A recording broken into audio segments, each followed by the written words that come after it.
ஒரு பெரிய முனிவர் இருந்தார். முயற்சின்னா என்னன்னு நீங்கள் தெரிஞ்சுக்கணுங்கிறதுக்காக சொல்கிறேன். அந்த முனிவர் எந்த ஊருக்கு போனாலும் அவரை காலை கழுவி அவருக்கு சாப்பாடு போட்டு அவர் தினம் தினம் எல்லா மக்களும் வணங்குவாங்க. அவர் ஆசீர்வாதம் பண்ணுவார். பக்தி மூலமாக மிகப்பெரிய வரத்தை பெற்றவர். ஒரு கிராமத்துக்கு போனாங்க. நம்ம தஞ்சை மண் போல் அல்லது திருச்சி போல் எல்லாம் விவசாயிகள். நம்ம உழைப்பை நம்பி இருக்கோம். நம்ம விவசாயி, நம்மளுடைய முயற்சி தாண்டா, இவனை ஏண்டா போய் காலை கும்பிடணும், ஒரு பயிலும் போவாதரான்டான். எல்லாரும் காலையில் வயலுக்கு வந்து கலப்பை எடுத்துகிட்டு உழுவ போயிட்டான். கடுமையான உழைப்பாளிகள், கடுமையாக முயற்சி செய்பவர்கள்.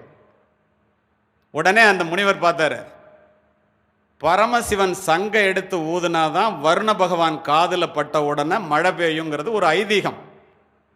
உடனே பரமசிவன்கிட்ட சொன்னார், என்னை இவன் யாரும் மதிக்கலை, இனிமேல் மழை பெய்யக்கூடாதுன்னாரு.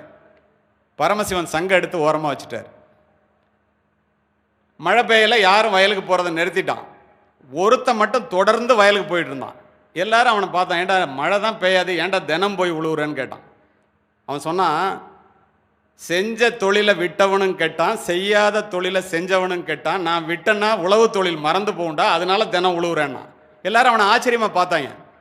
நாரதர் பார்த்தாரு. இது நாரதர் கலகம் நன்மையில் முடியும் அல்லவா. நேராக பரமசிவன்கிட்ட போனார். ஏன் நீ வந்து மழையே இல்லை அந்த ஊருக்கு அப்படின்னு கேட்டார். அது நான் கொடுத்த வரத்தினால அந்த முனிவர் கேட்டார், நான் சங்க எடுத்து ஓரமாக வச்சுட்டேன்னாரு. அங்கே பாரு ஒருத்தன் உழுதுகிட்டே இருக்கான் அப்படின்னாரு. அவர் பார்த்துட்டு, ஏன்டா ஆச்சரியமாக இருக்கு, நான் தான் மழையே இல்லை, இவன் ஏன்டா உழுவுறான்னாரு. உழவு தொழில் மறக்கக்கூடாது என்பதற்காக தொடர்ந்து அவன் உழுது கொண்டிருக்கின்றான் என்று சொல்லிட்டு போயிட்டார். என்ன நடக்கும்னு அவருக்கு தெரியும். பரமசிவன் யோசித்தார், ஏன்டா நம்ம இந்த சங்க ஊதாமலே இருக்கமே, இது மறந்தே போயிருமே, அது ஊதுமா ஊதாதா, எடுத்து ஊதி பார்ப்போன்னு ஊதுனார். பூன்னு ஊதுனுச்சு. வருண பகவான் மலையை கொட்டிட்டான். இதை ஏன் சொல்கிறேன்னு தெரியுமா?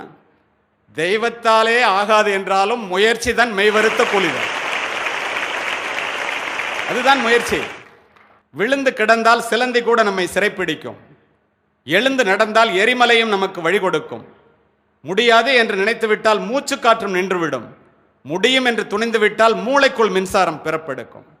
தன்னம்பிக்கை என்னும் நெருப்பு பொறியை மனித மனம் தாங்கி நின்றால் எண்ணியது எண்ணியவாறு நடக்கும் இடையூறுகள் எரிந்து சாம்பலாகும்.